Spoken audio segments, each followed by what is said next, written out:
안녕하세요, 구독자 여러분. 오늘도 삶에 지친 누군가의 이야기를 따뜻한 목소리로 전해드립니다. 여러분, 우리는 종종 잊곤 하죠. 이름이 사라진 삶 속에서도 한 사람이 여전히 그 안에 살아 숨쉬고 있었다는 걸요. 지금부터 그 긴 희생의 터널을 지나 마침내 자신의 이름을 되찾은 김영자님의 이야기를 함께 들어보시죠. 사연과 관련된 구독자분들의 솔직한 생각과 의견을 댓글로 남겨주시면 감사하겠습니다. 그럼 본격적인 이야기 시작에 앞서 좋아요와 구독도 꼭 부탁드리겠습니다.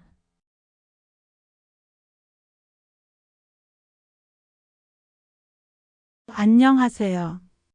제 이름은 김영자입니다. 올해로 71, 은퇴한 초등학교 교사입니다. 20살에 교대에 입학했고 졸업 후엔 아이들의 이름을 하나하나 외우며 교단에 섰습니다. 아이들이 제 이름 앞에 선생님이라는 말을 붙여 부르면 그 말 한마디에 하루가 따뜻해지던 사람이었죠. 30년을 넘게 교단에 서며 제게는 선생님 김영자라는 이름이 있었고 그 이름이 자랑이자 삶의 이유였습니다. 수많은 아이들을 만나 함께 교감하고 그 아이들이 사회에서 제 역할을 다하는 어른으로 성장하는 것을 지켜보는 것만으로도 제게는 큰 힘이 되었습니다.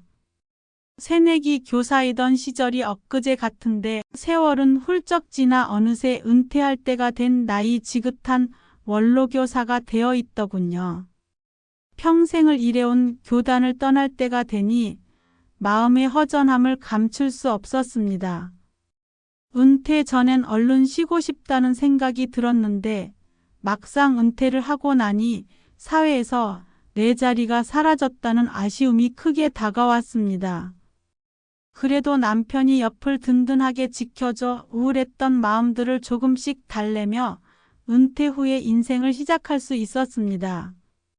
그렇게 제 곁을 지켜주었던 남편은 2해 전에 세상을 떠났고 이제 제 곁에는 아들 준호, 딸 채영이만 남아 있습니다. 교직 생활과 아이들을 키우는 일 병행은 쉽지 않았지만 아이들이 성장하며 부족함을 느끼지 않도록 많은 사랑과 노력으로 키웠습니다. 저는 아이들만 잘 되면 됐다고 그렇게 생각하고 살아왔습니다. 자식들 모두 괜찮은 직장에 자리를 잡고 제 짝을 찾아가는 모습에 이제는 인생에서 큰 숙제 하나 끝냈구나 하는 후련함도 있었습니다. 하지만 제 인생에서 가장 후회스러운 선택은 아들과 며느리 그리고 손녀까지 제 집으로 들인 일이었습니다. 믿었던 식구들을 제 집으로 들이게 되면서 제 인생은 통째로 바뀌게 되었습니다. 준호는 같은 직장에서 일하던 동료와 결혼을 하게 되었습니다. 준호네가 결혼한 지 6년쯤 지났을 무렵 부부 사이가 좋지 않다는 얘기를 들었습니다. 아무래도 같은 직장을 다니는 맞벌이 생활을 하다 보니 육아 문제까지 겹쳐 매일 부딪힌다더군요. 아들 내외가 매일 싸운다는 점도 마음에 걸렸지만 제게는 무엇보다 손녀 은서가 있는 집안이 삐걱거린다는 사실이 걱정되었습니다. 그래서 결국 제가 먼저 아들 부부에게 얘기를 꺼내게 되었습니다. 혹시 우리 집으로 너희가 들어와 사는 건 어떻겠니? 우리 동네가 학군지다 보니 은서 어린이집도 훨씬 괜찮은 곳이 많고 회사에서 거리도 가까워서 너희 둘 다 출퇴근하기도 좋잖니. 저희야 너무 좋죠.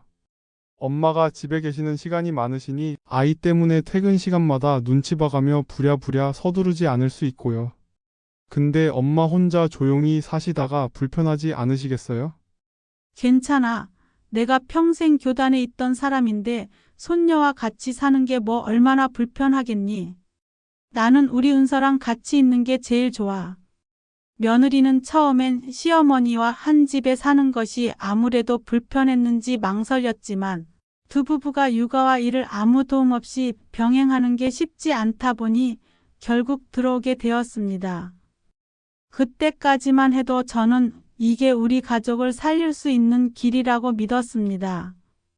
그렇게 5살 손녀 은서, 아들 준호, 며느리까지 총 4식구가 되어 함께 살게 됐습니다.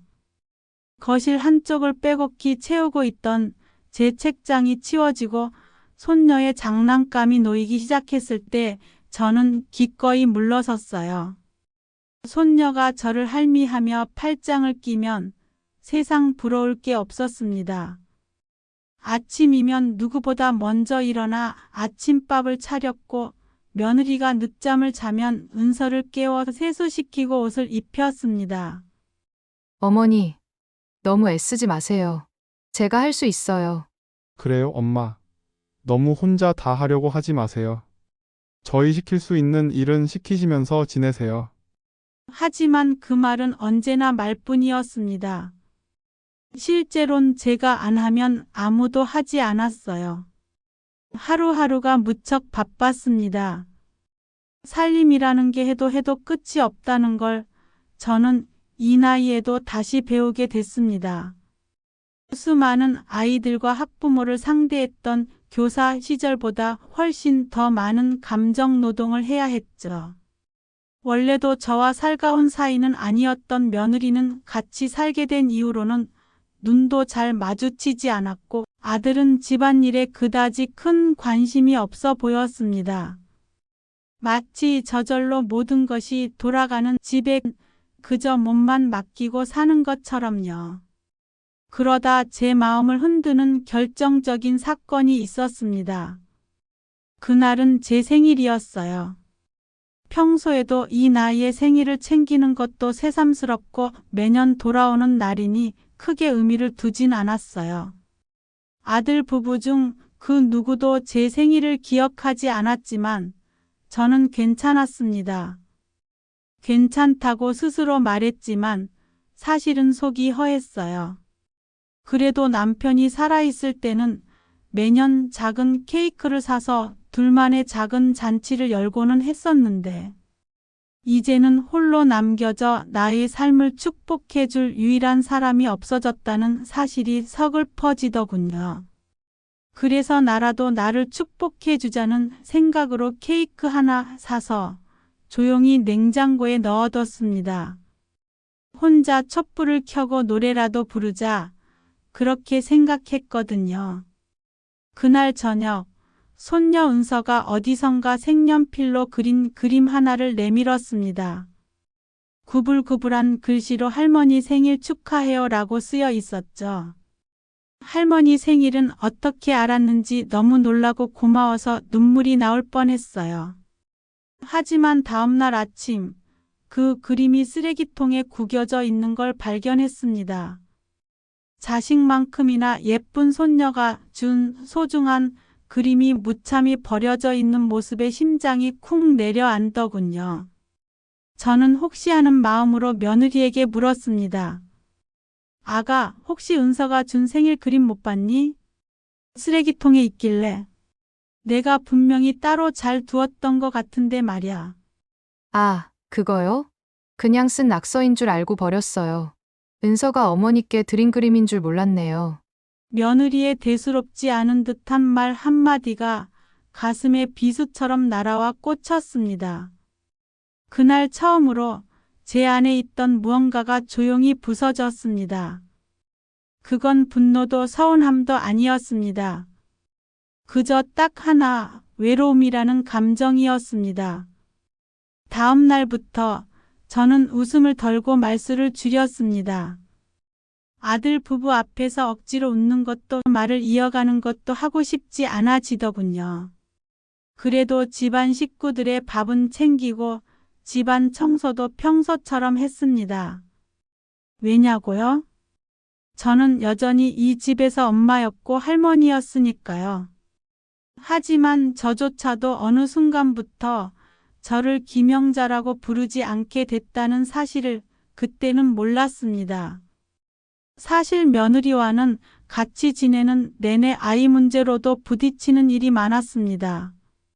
저는 자식 문제는 부모의 책임이라고 생각했어요. 그래서 손녀와 관련해 아들 부부에게 크게 간섭하고 싶지 않았습니다. 그러나 5살 된 어린아이가 감당하기 벅찬 빽빽한 공부 스케줄과 아이의 마음에 상처를 주는 비난을 참아두고 볼 수 없겠더군요. 아이의 잘못엔 따끔한 매가 필요하지만 어른의 기대에 아이가 못 미친다고 혼내는 것은 훈육이 아닌 폭력이니까요. 이인서, 너 똑바로 안 할래? 친구들은 벌써 이 책도 다 떼고 다음 단계로 넘어갔는데 이것도 못해. 이 문제 다 풀 때까지 밥도 못 먹고 잠도 못 잘 줄 알아. 엄마, 잘못했어요. 너무 어려워서 못하겠어요. 아니, 세아가. 은서 이제 겨우 5살이다. 좋은 교육을 받게 해주고 싶은 너의 마음은 잘 알겠어. 그렇지만 아이 밥도 안 주고 잠도 안 재우면서 공부시키는 건 과하지 않니? 이건 교육이 아니다. 어머니, 모르는 소리 마세요. 요즘이 어머니 애 키우던 때랑 같은 줄 아세요? 그때는 밥만 잘 줘도 알아서 잘 크던 때지만 지금은 또래 친구들보다 못하면 아이가 불행해진다고요. 저는 우리 애가 남들보다 뒤처지는 꼴은 못 봐요. 그렇게 아들 부부와 서먹한 채로 불편한 동거를 이어나가게 되었습니다. 어느 날은 친구를 만나러 나간 며느리에게 통화할 일이 있어 잠시 통화를 한 적이 있었어요. 며느리는 전화를 끊는 걸 잊은 채로 친구들과 신나게 대화를 나누더군요. 그리고 들려온 며느리의 솔직한 말들이 가슴에 큰 상처로 남게 되었습니다. 아, 진짜 우리 집 할머니는 눈치도 없고 왜 이렇게 정이 안 가는지 몰라. 교사를 해서 그런가 사사건건 다 가르쳐야 직성이 풀리는지 너무 답답하고 짜증나. 아직 남편이랑 대출받아 괜찮은 아파트에서 살 형편이 안 되니까 참고 지내고 있는데 그냥 입 닫고 돈 주고 애 봐주면 좀 좋아? 전화를 끊으려다 손이 멈췄습니다. 제 귀엔 확실히 들렸습니다. 우리 집 할맛이 그 말이요. 저는 그 자리에 얼어붙은 것처럼 한참을 서 있었어요. 살면서 처음 들어보는 모욕적인 말에 수치심이 밀려왔습니다. 그리고 그 모욕적인 말의 주인공이 남도 아닌 내 며느리라는 사실이 믿기지 않더군요. 며느리는 원래 약간 까칠하고 무뚝뚝한 성격의 아이였어요. 첫 인상부터 제 마음에 크게 썩 들지 않는 아이였지만 아들이 결혼하고 싶어하는 여자였고 둘이 잘 사는 게 중요하니 별말 없이 우리 집 식구로 받아들였습니다. 명절이나 집안 행사로 가끔 만날 때면 억지로 오기 싫은 장소에 끌려온 것 마냥 뚱한 표정으로 있다가 식사 자리가 끝나자마자 바람처럼 사라지듯 돌아가곤 했습니다. 그래도 요즘 젊은 사람들은 다 그런가 보다. 나랑 세대가 다르니까. 그렇게 이해하려고 애썼죠. 하지만 그 아이가 내 집에 들어와 함께 살기 시작하자 그 표정과 말투가 일상이 되어버렸습니다. 아침이면 부엌에 서 있는 나를 힐끗 보더니 대충 인사 한마디 던지고 지나쳤고 설거지가 쌓여 있어도 모른 척 세탁기가 멈춰 있어도 손 하나 까딱하지 않았습니다.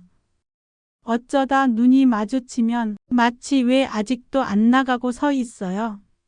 라는 듯한 싸늘한 시선이 느껴지기도 했습니다. 전화로 며느리의 속마음을 알게 된 그날 밤 저는 잠들지 못했습니다. 남편이 떠나고도 이렇게 잠을 설친 적은 없었어요. 그저 생각했습니다. 내가 무엇을 크게 잘못한 걸까? 내가 이 정도 미움을 받을 정도로 무언가 실수를 했을까? 어느 날 아들이 공과 금과 통신요금 고지서를 들고 제 방으로 왔습니다. 엄마, 이번 달에 공과 금이랑 통신 요금이 좀 많이 나왔네요. 다달이 직접 내시지 마시고 자동이체 걸어 놓으면 편하실 거예요. 은근슬쩍 나를 위하듯이 말하는 편하다라는 말 속엔 나보고 모든 것을 부담하라는 의미가 있었습니다. 전엔 별 생각 없이 넘겼을지 모릅니다. 가족끼리 뭐 그 정도쯤이야 손해보는 게 큰 부담은 아니었으니까요. 그런데 그날은 순간 머릿속이 번쩍했습니다. 제가 이 집에 기여하는 모든 시간과 에너지, 제 명의로 된 재산까지도 그들에게는 당연한 자원일 뿐이라는 사실이요. 그날 밤 저는 제 통장을 하나씩 꺼내 세어 봤습니다. 연금 통장, 월급 적금, 생활비 모아놓은 비상금까지. 이게 내 피 같은 돈인데 왜 내 손에 안 남고 있는 거지? 며칠 뒤 결정적인 일이 벌어졌습니다. 평소엔 제 방 근처엔 얼씬도 하지 않는 아들 부부가 그날은 웬일인지 제 방에 들어오더군요. 어머니, 저희가 좀 고민이 있어서요. 잠시 상의 드려도 괜찮을까요? 고민? 웬일로 너희가 나한테 상의를 하니? 그래, 무슨 일인지 일단 들어보자. 다름이 아니라 은서도 이제 점점 자라기도 하고 또 지금 있는 집이 어머니랑 저희 세 식구 같이 살기에 너무 비좁은 것 같아요. 아무래도 어머니 앞으로도 편하게 모시려면 큰 집으로 이사 가는 걸 알아보는 게 좋을 것 같아요. 그래요, 엄마. 은서도 좀 더 크면 초등학교 금세 들어가는데 자기 공간도 필요할 거고 지금 이 집은 너무 작아요. 근데 그러려면 대출이 필요한 상황이 발생할 수도 있는데 미리 이 집 명의를 제 명의로 증여해 주시는 게 어떠세요? 상속보다 증여가 절세 측면에서도 더 좋다고 하더라고요. 너희가 나를 모신다고? 얘야, 우리 말은 바로 하자. 이 집은 나와 내 남편이 열심히 일해서 번 돈으로 마련한 내 집이야. 엄밀히 말하면 너희들은 나를 모시는 게 아니라 내 집에 너희가 얹혀 지내는 거란다. 이 집에서 먹고 자고 숨 쉬면서 나한테 무슨 큰 은혜라도 베풀었다고 생각하니?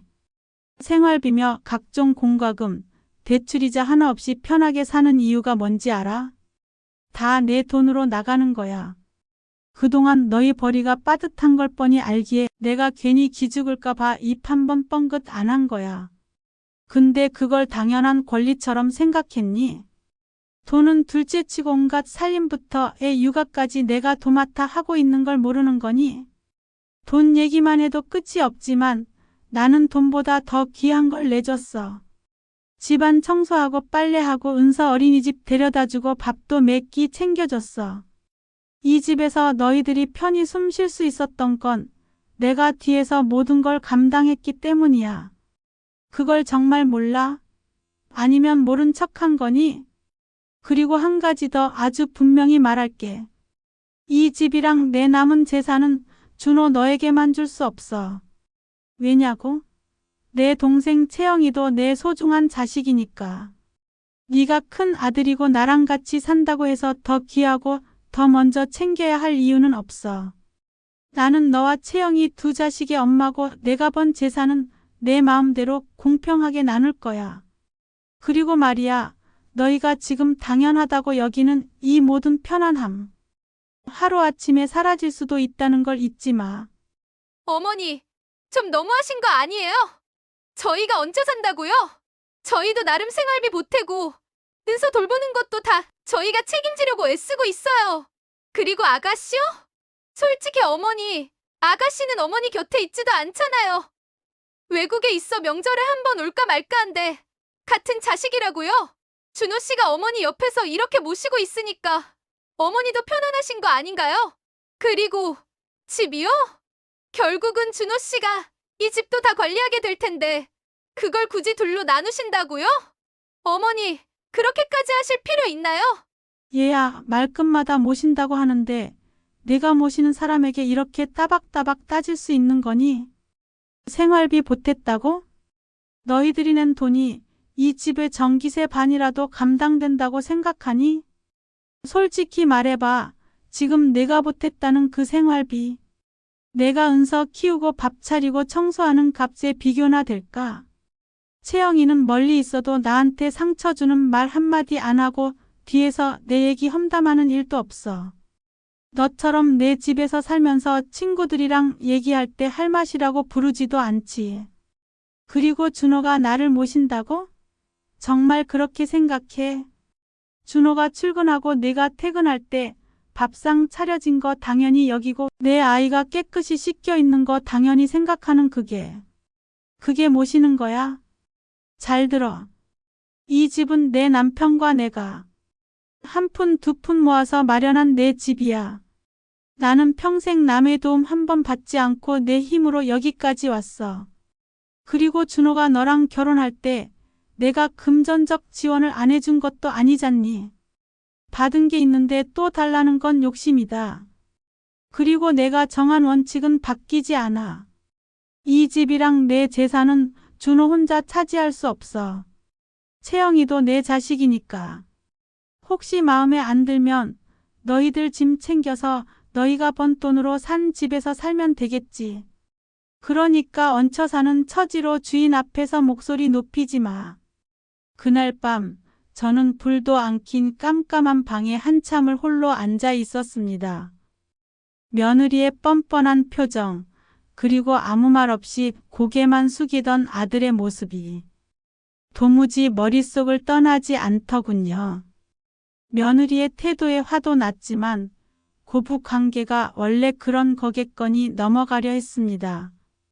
그러나 그 모든 갈등 상황의 과정을 옆에서 지켜보면서 중간에서 아무것도 하지 않고 방관하는 아들의 모습에 많은 실망감이 들었습니다. 이게 내 아들이 선택한 가정이고 내가 만든 현실이구나 하는 생각이 들었습니다. 결국 나는 이 집에서 밥하고 빨래하는 사람 이상도 이하도 아니었습니다. 한때는 아이들만 잘 되면 됐다고 내 모든 걸 희생하면서 살았는데 내가 평생 쌓아온 가치가 이렇게 가볍게 취급될 줄은 몰랐습니다. 마음을 정리할 겸 천천히 서랍장을 열어보니 남편이 남긴 편지, 퇴직할 때 받은 금반지 하나, 그리고 한 번도 손대지 않은 적금을 적어둔 메모장이 눈에 들어왔습니다. 그 순간 오래전 남편의 목소리가 귓가에 맴돌았습니다. 영자야, 사람은 끝까지 자기 이름으로 살아야 해. 너는 내 인생을 내가 선택해야 해.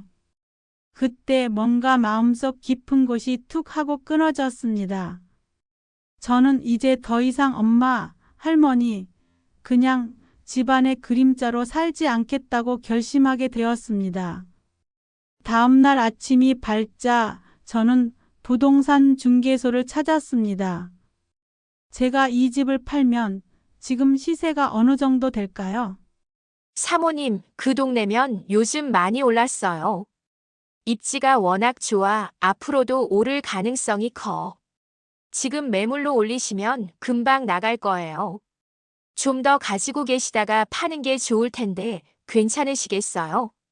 네, 되도록이면 빨리 처분해 현금화 시키고 싶네요.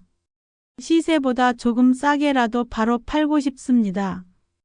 오래 걸리면 안 돼요. 부동산 직원은 놀란 눈치였지만 이내 열심히 매물을 등록하겠다고 말했습니다. 시세보다 약간 싸게 집을 내놓은 덕분인지 거래는 순식간에 이루어졌습니다.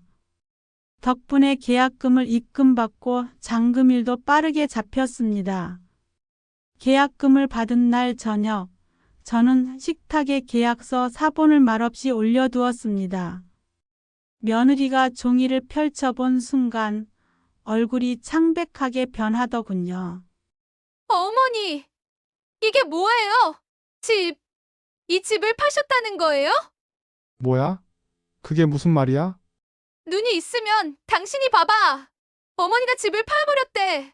이게 무슨 말도 안 돼. 엄마, 이게 도대체 무슨 일이야? 집을 판다는 게 무슨 말이에요?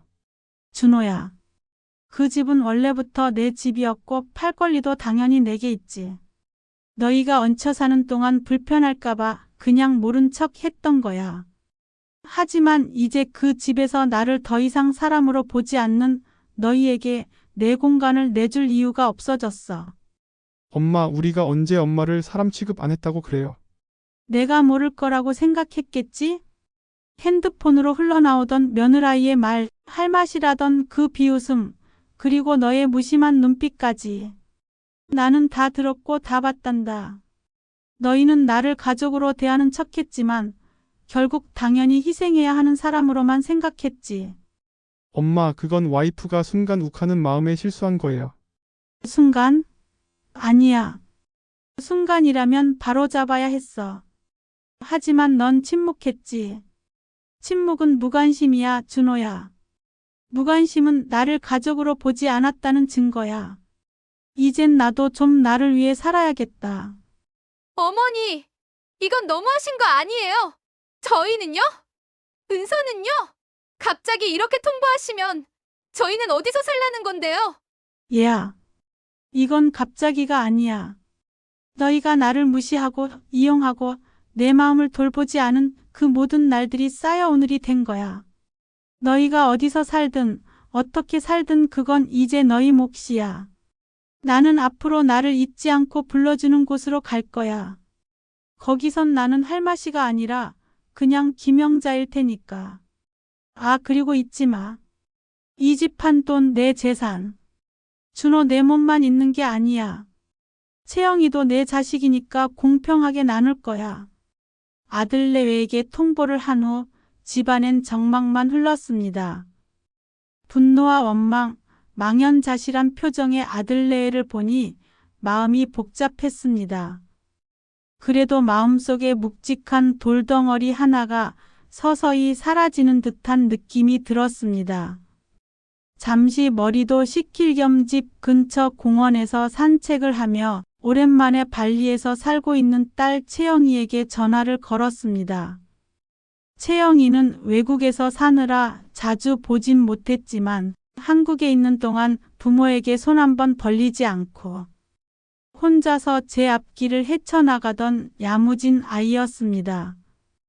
부모로서 무언가 해주고 싶어도 한사코 거절하는 아이였기에 제 오빠보다 해준 게 적어 늘 미안한 딸이었지요.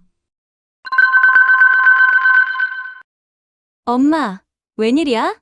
이 시간에 전화 다 하고 저녁은 먹었어? 그래, 우리 채영이 잘 지내고 있는 거지? 그럼 요즘 발리 날씨 진짜 좋아. 엄마도 여기 오시면 너무 좋아하실 텐데. 이제 좀 집에서 쉬고 계세요? 아니면 또 은서 봐주고 계셔? 채영아, 엄마 이제 다 정리했어. 집도 팔고 통장도 새로 정리하고. 이제 그 집에 미련 둘 일 없을 것 같아. 집을 팔았다고? 엄마, 무슨 일 있는 거야? 설마 오빠네랑 또 뭔 일 있었어? 있었지. 하지만 이제 됐어. 엄마가 그동안 너무 오래 참았어. 내가 말렸어도 아마 내가 그냥 버텼을 텐데. 이젠 엄마 인생을 살아보려고. 엄마, 진짜 잘했어. 엄마 이제부터라도 하고 싶은 거 다 해야 돼. 엄마가 참은 만큼 남은 시간은 엄마 거니까. 채영아, 사실 내 아빠랑 발리에 한번 가보자고 퇴직 전부터 둘이 얘기했었어. 한 달 정도만 바닷가 앞에서 쉬면서 살자고. 근데 내 아빠가 갑자기 떠나버려서 그 약속을 못 지켰지. 그래서 이제라도 가보려고 해. 내 아빠 목까지 내가 더 열심히 보고 느끼고 즐기고 오려고 해. 엄마, 그럼 발리로 와. 우리 집에 묵으면서 한 달이고 두 달이고 있어. 엄마가 원하면 내가 스케줄 다 비울게. 엄마랑 아빠 얘기도 더 듣고 싶어. 그래 줄래? 그럼 엄마, 너한테 가서 한 달만 정말 아무 생각 안 하고 그냥 사람 김영자로 살다 올래. 준호한테도 말했어. 이제 그 집은 없다고 내 재산은 너랑 공평하게 나눌 거라고. 엄마는 이제 더 이상 누굴 위해서가 아니라 엄마 자신을 위해 살려고. 엄마, 너무 잘했어. 엄마가 행복해야 우리도 행복해. 오빠도 시간 지나면 반성하고 엄마가 왜 그래야 했는지 이해할 거야. 이제 발리에서 진짜 엄마만의 시간 가져봐. 아빠도 하늘에서 분명 좋아하실 거야. 그렇게 저는 묵은 세간살이를 줄이고 남은 짐들은 부동산을 통해 알아본 임시거처로 이사시켜 놓았습니다. 발리행 항공권을 예매하고 그곳에서 한 달 생활을 위한 짐들을 쌌습니다. 엄마 음식이 그리울 딸아이를 위해 밑반찬이며 각종 조미료까지 챙기느라 한 짐이 되었습니다. 짐은 무거웠지만 떠나는 발걸음과 마음은 무척 가벼웠습니다. 제 통보로 인해 아들네에는 그야말로 발등에 불이 떨어졌습니다. 당장에 집을 비우고 본인들이 나가서 지낼 집을 찾느라 정신이 없었습니다. 본인들이 수중에 모은 돈과 대출로는 지금 지내고 있는 집과 같은 곳은 절대로 구할 수 없다는 것을 깨달았는지 어떤 날에는 화를 내며 원망의 말을 쏟아내고 또 어떤 날에는 잘못했다며 싹싹 빌고는 했습니다. 집이 완전히 팔리고 아들네에는 나간 후에도 본인들이 아쉬우니 한 번씩 연락이 오곤 했습니다. 본인들만으론 설득이 어려우니 손녀가 할머니를 찾는다는 말, 손녀가 울고 있다는 말로 어떻게든 제 마음을 돌리려 애쓰더군요. 아무래도 계속되는 연락에 제 마음이 흔들릴 것 같아 저는 연락처를 바꾸고 발리로 긴 여행을 떠났습니다. 7시간의 긴 비행을 마치고 공항으로 나오니 따뜻한 바닷바람과 이국적인 향기가 얼굴을 스쳤습니다. 공항 로비 한편에서 딸아이의 반가운 얼굴이 보였어요. 그리웠던 딸 아이와 깊은 포옹을 나누니 그동안 쌓인 서운함과 외로움이 순간적으로 눈물로 번지려 했지만 꾹 참았습니다. 공항 밖으로 나오니 끝없이 펼쳐진 야자수가 이곳이 이국 땅임을 상기시켜줬습니다. 딸아이와 지내는 집은 바닷가 바로 앞에 있는 작은 빌라였어요. 넓은 창 너머로 쏟아지는 햇살, 그리고 파도 소리가 마음 깊숙이 스며들었습니다. 영롱한 바닷물 색깔에 남편 생각이 더욱 들더군요. 당신이 가보고 싶다던 그 바다구나. 당신과 함께 같이 봤으면 얼마나 좋았을까. 엄마, 오늘 저녁엔 바닷가 레스토랑에 예약해놨어. 내일은 스노클링도 할 수 있고, 원하면 마사지샵도 예약해줄게. 여기선 진짜 아무 생각하지 말고, 그냥 엄마 하고 싶은 거 다 해봐. 그래, 이곳에서는 그냥 나를 위해서만 살아볼까 한다. 처음엔 발리하면 젊은 사람들이 많이 오는 곳인데 내가 나이 먹어 주책은 아닐까 싶었습니다. 그러나 막상 지내보니 유럽이나 호주에서는 은퇴한 시니어들이 장기 거주를 많이 해 제 또래들을 꽤 많이 볼 수 있었습니다. 비록 말은 잘 통하지 않았지만 내 또래들이 자유롭게 이곳에서 지내는 것을 보며 저도 용기를 내 나이를 잊고 자유를 만끽할 수 있었습니다. 이곳에 있는 동안 매일 아침 해변을 산책하고 낯선 나라의 향신료 냄새가 가득한 시장을 구경하며 더운 한낮에는 카페에 앉아 책을 읽었어요. 또 핸드폰 번역기를 돌려가며 낯선 외국인 친구들과 웃으며 대화를 나누기도 했습니다. 이곳에서 저는 밥하고 빨래하는 은퇴한 쓸모없는 노인네가 아니었습니다. 책을 좋아하고 낯선 이와의 대화를 즐기는 그냥 인간 김영자였어요. 이곳에서 자유로운 시간을 보내고 나니 한국으로 돌아간 뒤에도 어떻게 살 것인지 내가 무엇을 하고 살고 싶은지 알겠더군요. 그렇게 딸아이와 꿈 같은 시간을 보낸 후 저는 한국으로 돌아왔습니다. 한국으로 돌아온 후에 제 삶은 나를 위한 시간으로 채웠습니다. 매주 월, 수, 금은 집 근처 복지관에서 하는 컴퓨터 수업을 들으러 갔습니다. 목, 금에는 가까운 공방에서 공예품 만드는 법을 배우기 시작했고요. 주말에는 제가 좋아하는 책을 들고 가까운 카페를 방문하고 있습니다. 다시 혼자 지내는 삶이 외로울 줄 알았는데 전혀 아니더군요. 오히려 아들네와 지낼 때보다 내면이 꽉 채워지는 게 느껴졌습니다. 외로움은 혼자라서 생기는 게 아니라 누군가와 같이 있어도 생길 수 있는 것이었습니다. 그리고 몇 달 뒤 아들과 며느리는 결국 직접 저를 찾아왔습니다. 어찌 알아낸 건지 집 앞에 서 있더군요. 어머니, 정말 죄송해요. 엄마, 우리가 잘못했어요. 제발 용서해 주세요. 너희가 진심으로 변하고 싶다면 서로에게 그리고 은서에게 진짜 가족이 되는 법부터 배우렴. 하지만 이제 나는 너희를 위해 살지 않아. 내 남은 시간은 오롯이 나 자신을 위해 쓸 거야. 할머니, 어디 갔었어요? 너무 보고 싶었어요. 은서야, 할머니는 멀리 있어도 늘 내 행복을 빌 거란다. 그리고 저는 미련도 후회도 없이 뒤를 돌아 현관문을 닫았습니다. 그 문이 닫히는 순간 마치 과거와 나를 묶고 있던 모든 사슬이 끊어지는 듯한 소리가 들렸습니다. 이제 나는 누구의 엄마도 누구의 할머니도 아닌 온전한 나, 김영자로 돌아가는 길을 택했습니다. 여러분 어떠셨나요? 누군가의 희생으로 유지되는 관계는 결코 진짜 가족이 아닙니다. 가족이란 서로를 존중하고 있는 그대로의 가치를 알아주는 것이니까요. 오늘의 사연은 우리에게 이렇게 속삭이는 것 같습니다.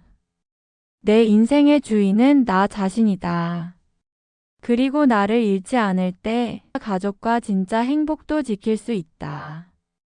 지금 이 순간 여러분 곁에도 자신의 이름을 잃고 살아가는 누군가가 있다면 따뜻한 말 한마디, 작은 배려 하나 건네보는 건 어떨까요? 긴 이야기 들어주셔서 감사합니다. 그럼 다음에 다른 인생 사연으로 찾아뵙겠습니다.